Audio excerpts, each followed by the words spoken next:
MC Hammer versus Jay-Z. You always hear about MC Hammer being a sellout, but MC Hammer had one of the most gangster hip hop movements of all of hip hop movements. So we're gonna compare Jay-Z to MC Hammer. Who's a sellout? What's a sellout? Let's dig deep. We thought, we go with the church boy. We'll go with MC Hammer, but he was the most gangster one of all. Can't Touch This by MC Hammer. Okay, and why do you like that one? Because it's raging and he's funky. Funky dance steps. Now, okay, no, but there's parents out there listening to this that think he's serious. Why is the audience laughing? I want to ask you, why do so many people get on Hammer? I mean, the man sold 10 million records. I'm not getting on Hammer, and I'm not going to say he did sell 10 million records, but crack fiends bought 10 million rocks. That don't mean crack is good. Jay-Z has consistently showed us time after time again that for him it's going to be partnership over principle. We remember when he backdoored a Dame Dash, when he made those partnerships in his own favor. Then we seen when Colin Kaepernick was going through it with the NFL and ended up being blackballed. He didn't come to his defense. And now right in the middle of our very own people, his very own people, being in the middle of a Target boycott, he is partnering with Target. Jay's not bigger than Eminem. Jay doesn't have more power than Eminem. He tried to blackball 50 from the Super Bowl. Jay-Z told Dr. Dre or Eminem that he didn't want you to perform part of that Super Bowl they had a couple years ago. He would do funny, funky stuff like that. MC Hammer's media persona versus Jay-Z's media persona. When you actually dig deep, it's not what you think. We'll go with the church boy. We'll go with MC Hammer, but he was the most gangster one of all. I heard him. Because he's a brother and he's making his mail. But, however, he's diluting rap. You know what I'm saying? He's playing that Sambo role, and the reason everybody's buying his record is because he's no threat, and everybody want to see Sambo dance. It's crazy how Tupac initially was dissing MC Hammer to end up working with him. You're dancing, you're rapping, you're singing, right? Television, movies, and then you're in the studio with Death Row and Pac. Oh, it actually, Death Row, Suge.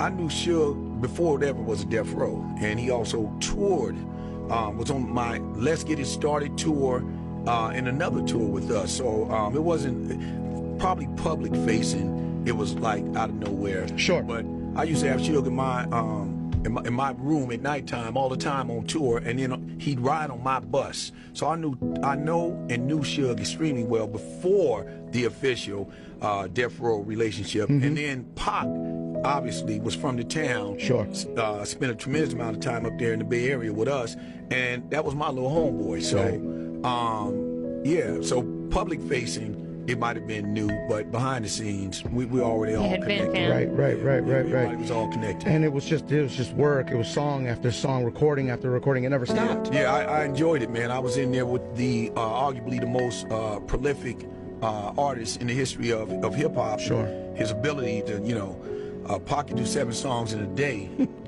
Insane. And they be quality songs. That's a gift, and he had that gift. And so, to be a part of that and to have him also, give me some beautiful jewels. He would come in, or I would come in sometime and they say, press the button. And I'd be like, what's happening? Pac came in early this morning and he did this song and he said he wants you to do this song. And I'd listen to the song and I'd be like, man, this is crazy. And it would be, like unconditional love. Right. And, if you listen or if I articulate that first verse, come listen to my truest thoughts, my truest feelings. All my peers are doing years behind all these killings. How many bodies must we witness before we see it's hard to live this life without God? So we must ask forgiveness. Ask mama why I got an urge to die. And witness the tears flowing free from her eyes before she could reply. For we were all born without a silver spoon. My broken down TV shows cartoons in my living room. One day I hope to make it a player in this game. Mama, don't cry, long as we try. Maybe things will change. Perhaps it's just a fantasy. A life where we don't need welfare and we share with our own families. Maybe it's me that caused it. The fighting and the hurting. In my room crying because I didn't want to be a burden. Watch my mama open up her arms and hug me. And I ain't worried about a damn thing because she still loves me. In this game, it's lessons for your eyes to see. Though things change, the future is still inside of me. We must remember that tomorrow comes after the dark. So you will always be in my heart with unconditional love. My God. Tupac wrote that and came and gave that to me and said, I need you to do this for me because our people need this. Sure. Damn. And so that was the kind of things that was happening in the studio at that time. Rest in peace, Pop.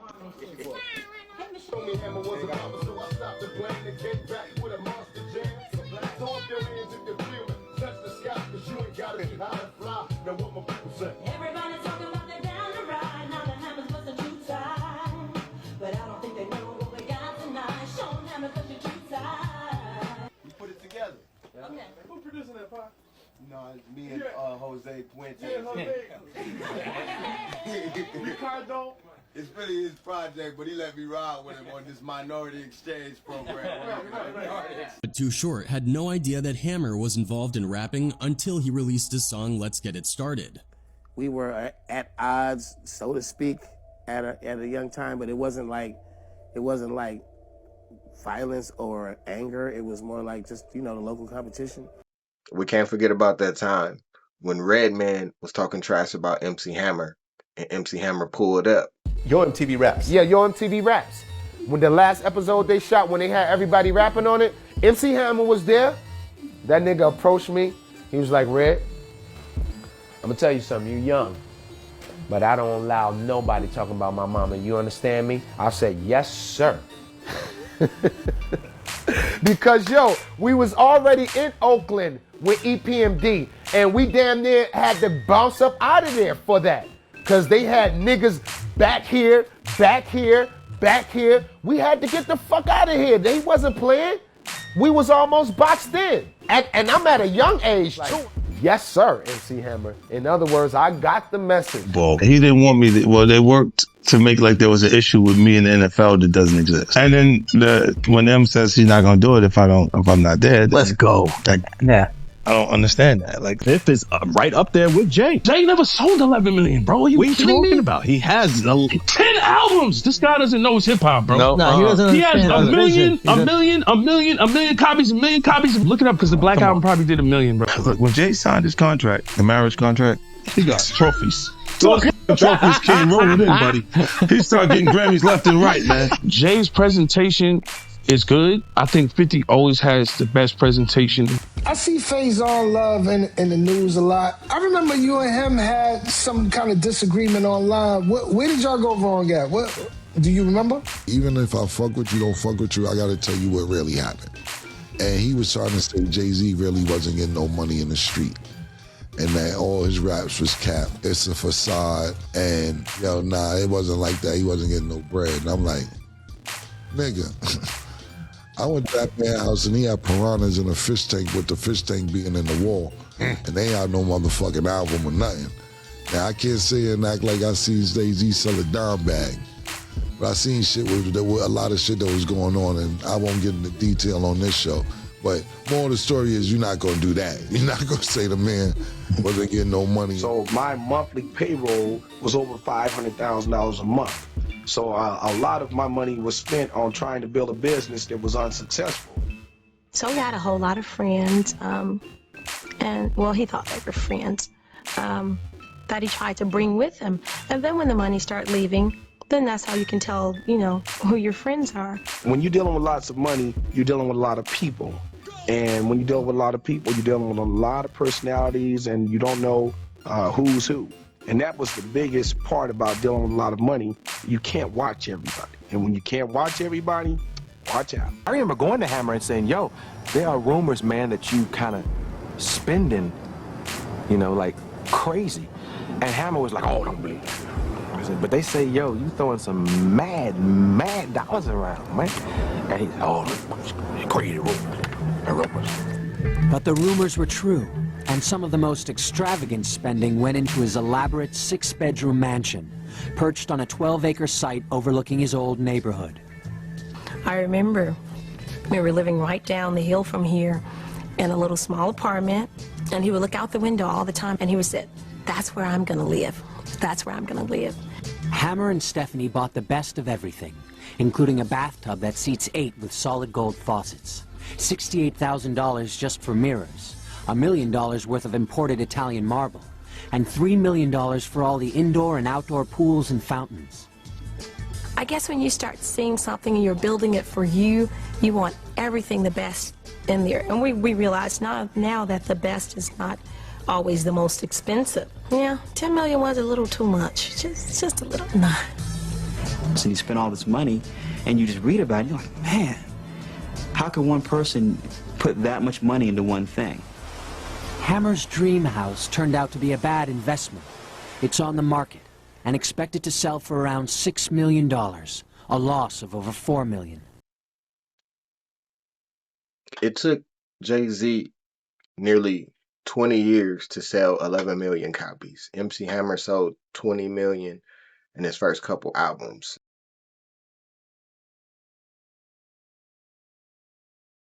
Now, we all know Hammer loves popcorn chicken. Well, right now, KFC is offering the Super Pack Combo. It's a small popcorn chicken, small fries, and a Pepsi for just $4.69. And for a limited time, we'll throw in a 16-stick Super Pack of Trident gum free. Choo-choo. So, Hammer, what do you think about that? We figured. The KFC Super Pack Combo, just $4.69, but only for a limited time. Made the Taste Mats. 360 degrees of pure wing rotation for hands-free wing eating. Chicken wraps. Mary? Crispy chicken, fresh lettuce, 3 cheeses. You know what I'm here for. I'm Saweetie, and this is my McDonald's order. Oh yeah, coming through with my showering crew. 2 cents for a case, give me St. Ives brew. In the midst of broken bottles and crushed up cans, met the cows in the jam, or I'll try. Went and did it, so mash out and get a glass. System finally got his own trick, call it Love Pass. A can or two, share with my crew is magnificent, plus it's mellow. And for the rest of the commercial, pass the mic to my fellow. For a mic check, bust it, the P's all set to grab a 40. To put him in New York and snap his neck, St. Ives. I know you're thinking, well, goddamn, what he drinking? The cookie leather. No wonder beer feel better. Ice Cube in the glass house, headed for the show. To get a beer that's better than the rest. The ST period, IDE to the F. Give me that room, fool. It's a full-time Young folk die. The better is the medicine. That true fruit juice is that alcohol beverage. With the G to the E to the T. Now here it comes, Duke. I play the game where there's no rules. Homies on the cup say I'm a fool cause I drink brew. Quick to bust a cap on the eyes, bro. Bushwick on the go with a flow to the eyes, show. Here I come. Willie D, that's me. Smith, one, South Park, and South Central. Just hit the corner store, you know what I'm looking for, St. Ives. Tonight you're still a bachelor. Tomorrow's almost here. So while you're still a free man, let's bring on the beer. On this night to remember, it's so clear. You did. Must be a good tasting beer. Bull, he's a bull. Come see, our party has more. The bull has more taste than beer. The Smith.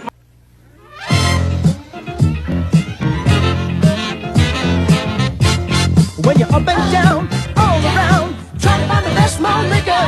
When you're looking around, you better look out for the bull. Rufus comes with a brand new dance. I'm talking about the bullseye. Split malt liquor, bullseye.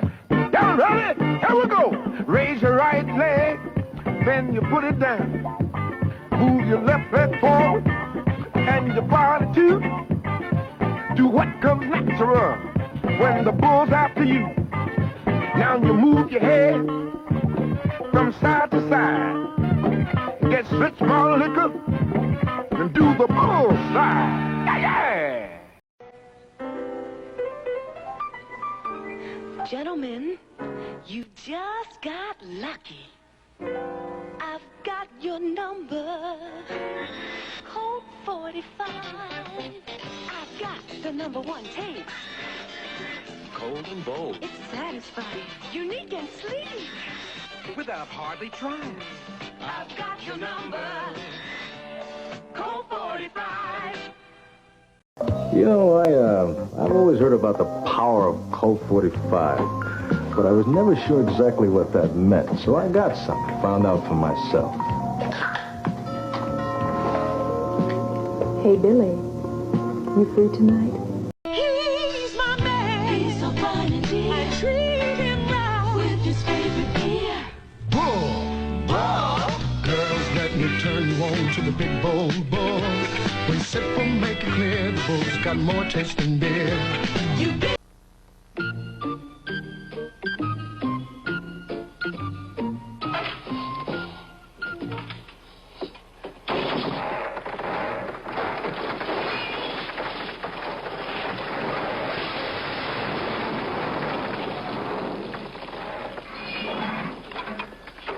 Well, that's urban renewal for you. Did you come here often? If unique is what you seek, Colt 45 malt. Smooth operator is together naturally. He knows Schlitz malt liquor means quality. Everybody checks him out when he's on the scene. He's got quality taste, you know what I mean. I listened to the words takes and got me a 40 on my 21st birthday. What's going down besides beer? Bull. Bull? Man, I'll turn this place into a car wash. The Schlitz malt liquor bull. Got more taste than beer. More quality ingredients than premium beer. Back up, cause it's on. Can you do what we do when we sipping on the brew? Conjunction, junction, what's my assumption? I'm sipping on the same notch brew, that's my function. Now that we got jobs, things the way they supposed to be. That's our brand. Get it in a 40-ounce corner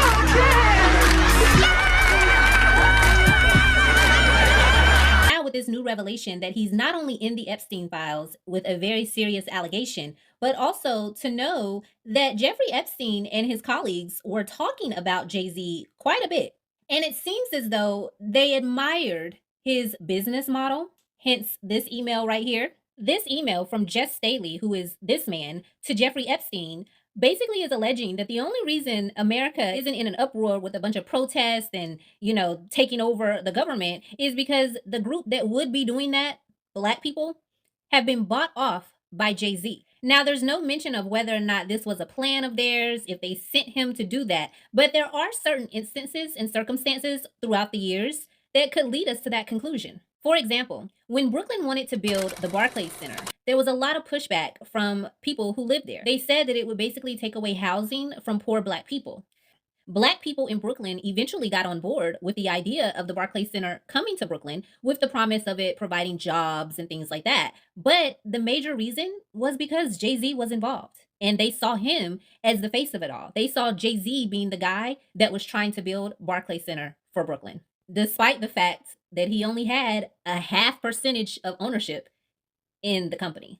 Jay-Z eventually went on to sell his ownership in the Barclays Center several years later, but there is another example of Jay-Z possibly selling us out. Back in 2016, when Colin Kaepernick took a knee to protest police brutality against Black people in America, everyone was up in a roar. White supremacists were saying that they couldn't believe he did that and wanted him punished. Black people were applauding him for doing it and took his side. The NFL was in a very, very sticky situation, and they had people from both sides that they kind of had to answer to. On one hand, you have white supremacists who are threatening to never watch the NFL again, boycotting games, burning their jerseys. And then on the other hand, you have Black people who stood with Colin Kaepernick and basically said that they would do the same if he was punished for his protest. Both fan bases were extremely needed in order for the NFL to succeed. And somehow the NFL was in the middle of all of this. They had to make both parties happy. So what did they do?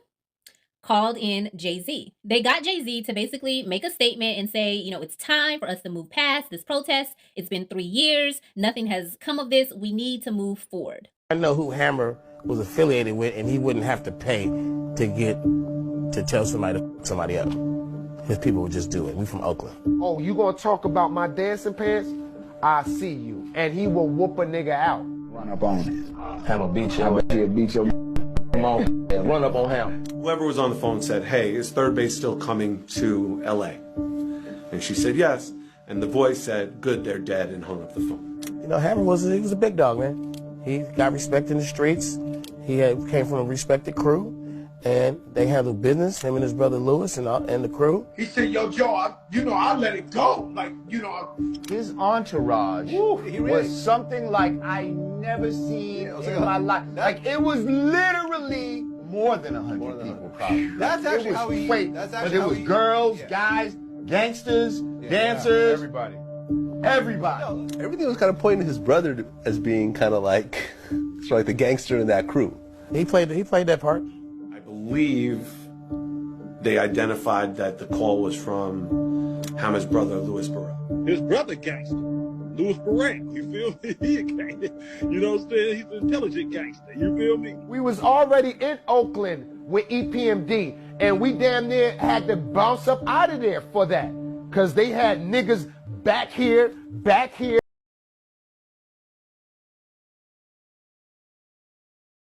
Everybody knew that I had 200 employees. It wasn't no secret. So what you think? I was paying them in hamburgers? Somebody was paying that payroll. I was doing that. So if you wanted to now say the story is MC Hammer just pissed his money off when you knew that I was employing 200 people for my community, it said more about you than it did about me. We were dying. This is the real thing. It's not fake. Go and look at the murder rate in my city at the time. Some of the people that were dying were my classmates, my neighbors. So when I had the Hammer thing, I would literally call home. I'd be on the road. I'd call home. I say, hey, what John doing? What you mean what John doing? John dead. I said, what you mean John is dead? I just talked to him 2 weeks ago. He said, yeah, John dead and Sam killed him. Sam lived 2 houses down from John killed him. Let me speak to Sam then. Hey, Sam, man, check this out, man. Why? Well, I said, why don't you come out here on the road with me, man? I can give you $30,000 a year. I can't give you what you're making on the block. But, man, I can't have you keep doing what you're doing. I mean, you killing the very cats we grew up with. Well, 10 turned to 20, 20 turned to 30. I'm cool with that. I was cool with that because the amount of money that I was generating was worth the lives to me. If a guy that you know in the middle of the crack era, when everybody was dying, machine guns everywhere, decided he wanted to try to pull some guys out of that, if his fate is to be the guy who we're going to introduce for the next 14 years is, hey, we're going to talk about MC Hammer next, how he pissed off 30 million. Man, that's what you get for trying to contribute to the community. Background, when MC Hammer came out, I was a child in Oakland, California. My first concert was an MC Hammer concert. Also, because 1992, Oakland had the murder rate. I lived in Oakland in 92. I lost family members that year. But also, Hammer started a baseball league to keep youth out of the streets, and then also to have the teenagers and young adults out of the streets, because they were the referees. You know, they were helping organizing. So it helped. I was an MC Hammer kid playing against Hammer Time, and anybody that played POW knew that Hammer Time always had the best squad. But yeah, I'm a Hammer kid, so I actually lived the effect. I remember being a kid, and the gangsters would tell the kids, like, nah, stay over there. Like, you don't want none of this. You don't want to be a part of this life. Like, Hammer played a part in that, so I don't know. And if we're talking about selling out, if selling out is being in bed with corporate America, then how do we explain this? Mary J. How do we explain the 70s? I mean, come on, look at some of these commercials. I don't know. Luciferian religion of the Freemasons. And his saying was always was, do what thou wilt, because this shall be the whole of the law. Now remember this quote right here, do what thou wilt. Just remember, do what thou wilt. And look at Jay-Z.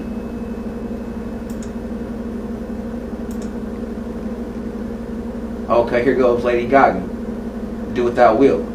Aleister Crowley. Do what you want. Lady Gaga. It's the same shit. Now watch this.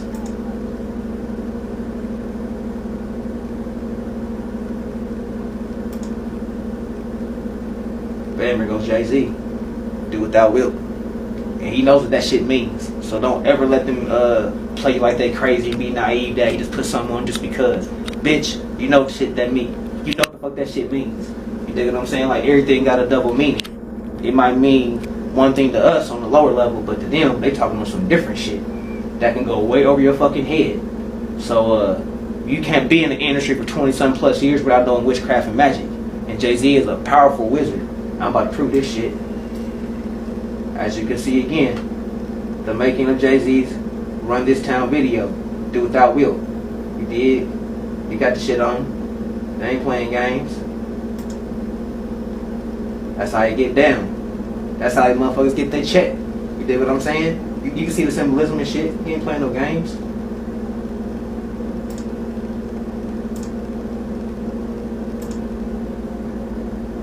I mean, that's how they get their check. They all down with this shit. So let's keep it moving. They don't want to let me click on certain videos, on certain pics. Here we go. See what I'm saying? You got Beyonce with the Baphomet, and you got Jay-Z Do Without Will. Now, remember this Beyonce with the Baphomet, and watch how I connect all this shit together. Okay, this right here is High Priestess Marina. Let me see if I can get her last name right. Abramovic. Abramovic. What her and Jay-Z are doing is a fucking ritual in front of everybody. What's a music opinion that'll have everybody looking at you crazy? There is not a year where Jay-Z was indisputably the hottest or the best rapper in the game. Jay-Z came in the game in 1996. I think we can all agree that's Tupac's year. 1997, Biggie died. In 1998, which was kind of his breakout year, DMX had 2 #1 albums in that year.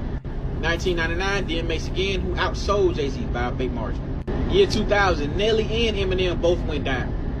Now 2001 would have been the best argument, but then Ludacris came in the game with hits like Area Codes, Move, Bitch, Roll Out. 2002, here go Eminem again, dropping the Eminem Show, another diamond album. As well as Nelly dropping another album that sold like 7 million. Jay-Z who? 2003 was obviously 50 Cent's year. He retired, came back in 2006. At that point, T.I. was on top of the game. 2007 undoubtedly goes to Kanye graduation year. Can't be serious. And 2008 to like 2011 clearly goes to Lil Wayne. That's Wayne. So at what point was he the hottest rapper in the game?